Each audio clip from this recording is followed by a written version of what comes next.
You guys work for us in this environment. You answer to us, and I'm asking that you do not pass this policy in Virginia. Thank you so much, Ms. Thomas. We do appreciate you. Phil McCracken. Phil McCracken. Salk. Sook. Mahidic. Ophelia McHawk. Ophelia McHawk. Eileen Dover. Eileen Dover. Don Kiddick. Don Kiddick. Wayne Kerr. Wayne Kerr.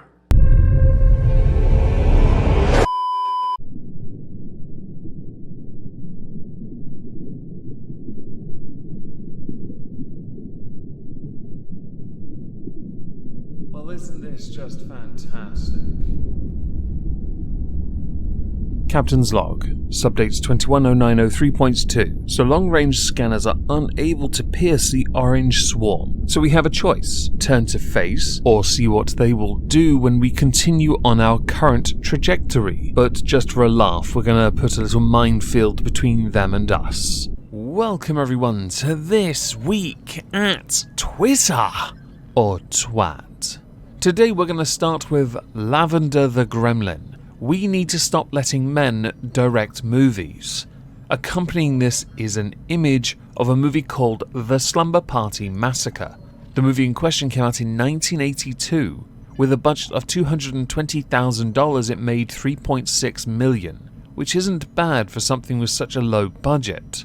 It was so popular with a cult-like following, it got 2 subsequent sequels in 1987 and 1990.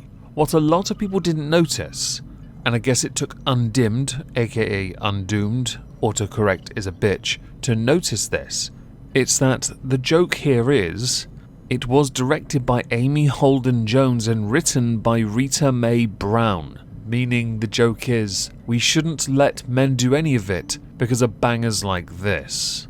Something which my friend Count Dibula did not notice, did not know, and did fall for. I'm not gonna lie, I do like it. When there is some prime bait, the joke goes over a number of people's heads and they have to admit it, which is the best part. Thank you, Dibula, for playing your part. Next we're gonna go to Monty Python, who are trending twice this week. The first time, which got many people talking, was because John Cleese is now heading a TV show on cancel culture on Channel 4. Many people pointing out that perhaps he's the wrong candidate for such a show. Actually, I think he's the perfect example of someone who should front the show. But I guess it becomes a semantics argument and where you sit on the spectrum, political or other. The second reason they were trending is the reason I'd like to talk about them, and it's because Monty Python are considered a British phenomenon. When it comes to comedy and legendary comedians, the group Monty Python are considered pinnacle. I disagree with this, I've always disagreed with this. There are some good bits, yes, but it kind of flew over my head a little bit. Perhaps it's generational, but then in retrospect with who we're about to discuss, and I grew up on reruns of their shows and I found it hilarious as a kid, maybe it's not that at all, maybe it's a style of comedy. There was another group who were in their, let's say, heyday, maybe, kinda, winding down a little, called Morecambe and Wise. Eric Morecambe, Ernie Wise. Very funny duo, always very funny together. Constantly joking, constantly laughing, constantly doing skits. It was a relentless style that worked. They had a fantastic musical number on their TV show with Peter Cushing's, always very funny. I thoroughly enjoyed it. The BBC used a quote from an old video that has resurfaced concerning Morecambe and Wise criticising Monty Python, but it's kind of disingenuous, which is typical for most outlets that have a chance to, let's say, shade a legend. So the quote is that Morecambe and Wise are bored stiff by Monty Python, but if you read the article, that's not entirely true. They concede that Monty Python are funny, that their university style of comedy does work, their behaviour is unprofessional, yes. However, they agree that Monty Python are in fact funny. It's hard to get to the jokes when you're stuck with 8 minutes of meh in the middle. So when the BBC run with this, it is disingenuous for a number of reasons. The first is Morecambe and Wise are from a different generation entirely when it comes to comedic style. The same applies to Monty Python. Although, it can be argued a lot of Monty Python's material and Morecambe & Wise's does in fact still stack up now, because it turns out comedy really does have longevity to it. I wanted to highlight this over the cancel culture bollocks because I found this to be more fascinating, because it's a really old clip, and they are right, Morecambe & Wise that is. The style of comedy at the time that Monty Python were producing, the demographics don't lie. It did appeal to a certain market that were more liberated because of the era, if it wasn't obvious enough. So they are right, but it can come across as unprofessional because of the style of it, which is where they might also be wrong. Michael Palin taking mild offence to this did make me chuckle, though, I will admit. So next we go to Ofcom. Now I spoke about them yesterday when it comes to Piers Morgan being freed, declared innocent of any impropriety when it came to comments made about Meghan Markle and her claims which he believed to be utter bollocks. Let's go with that. Well, they recently came under the attention of many salty people online who seem to think that everyone needs to be attached to an institution called Stonewall. Stonewall was created in 1989 in a response to a ban on the promotion of homosexuality by schools and councils in Section 28 of the Local Government Act. Stonewall has been a part of every major struggle for LGBT rights in the UK, but because of an extremist stance when it comes to trans people, yeah, they're getting a bit of flack, to the point the UK government has distanced itself from Stonewall, so has the Equality and Human Rights Commission. But now, Ofcom put out a statement. We've recently reviewed our relationship with Stonewall and have decided to withdraw from its Diversity Champions scheme. Our commitment to supporting the rights and freedoms of LGBTQ+ people is as strong as ever. Full details in our statement. I personally don't believe anyone should be a part of any scheme as a way of proving one's validity when it comes to championing the rights of others. But that's not the parts that got my attention.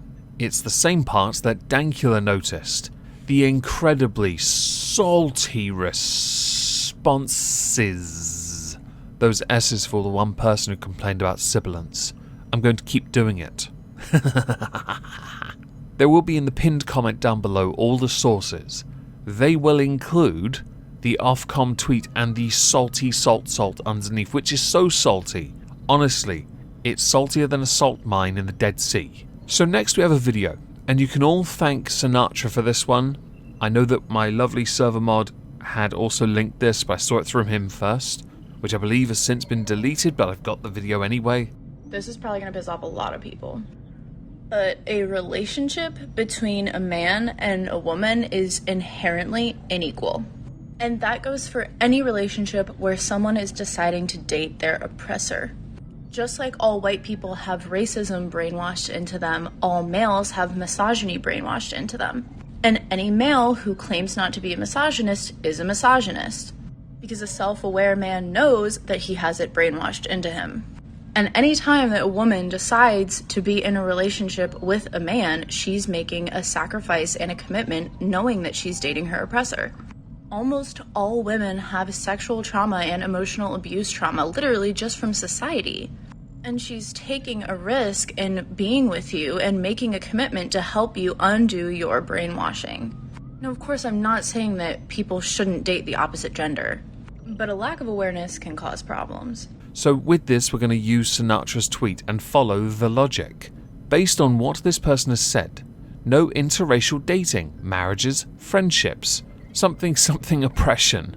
He has got a point when the alt-right might well like this. The idea, concept, that heterosexual relationships are unequal because women are dating their oppressors. I find this to be quite fascinating because some people are into that. But let's say this is true for a second.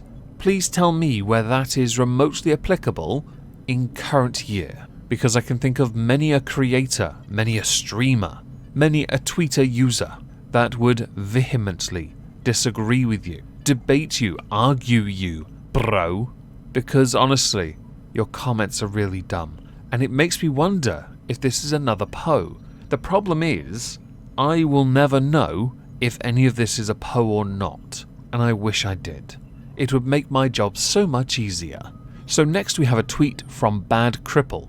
Move to Afghanistan then, checkmark, I dare ya. Now this is in response to a blue checkmark called Stella Parton. I'll do you all a favour and read it for you.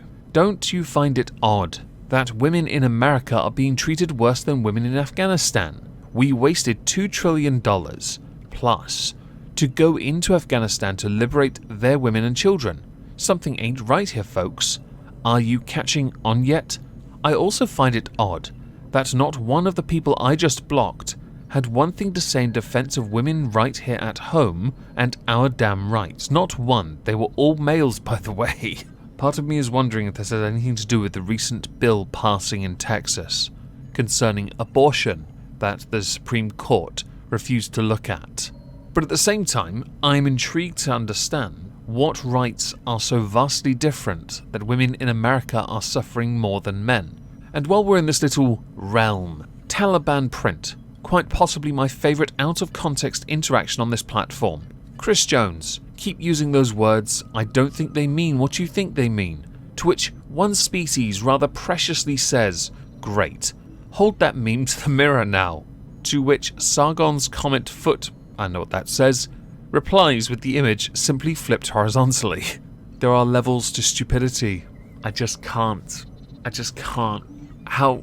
You know what? We're just going to move to the last one. And you can all thank Sithy for this one. Subway puts their workers in their subs. And here's the video. I like a foot-long meatball sub, marinara sauce, and extra cheese slices. And I don't really care which bread it is, but that's what I go for. I don't usually put any of the vegetables in it, because I just want meat, tomato, cheese. Essentially, I wanted a fold-over pizza, which I think you call a calzone. But this will do. And I don't have Subway very often, if at all, maybe once every other year. So at the end of that, yes, we've reached the end. I'd like to know what you all think. Please do let me know in the comments down below. As a final thing, two things in fact. I'm going to be streaming at 9:30 PM GMT on the Moist Ski Live channel, linked in the link tree in the description. And I'm also going to stream before that on Twitch. I might stream some fishing. I'm thinking about it. Yes, we'll think about it some more and see what happens. If I don't see you on either of those channels, have a fantastic day and subsequent weekend. Thank you all very much for listening.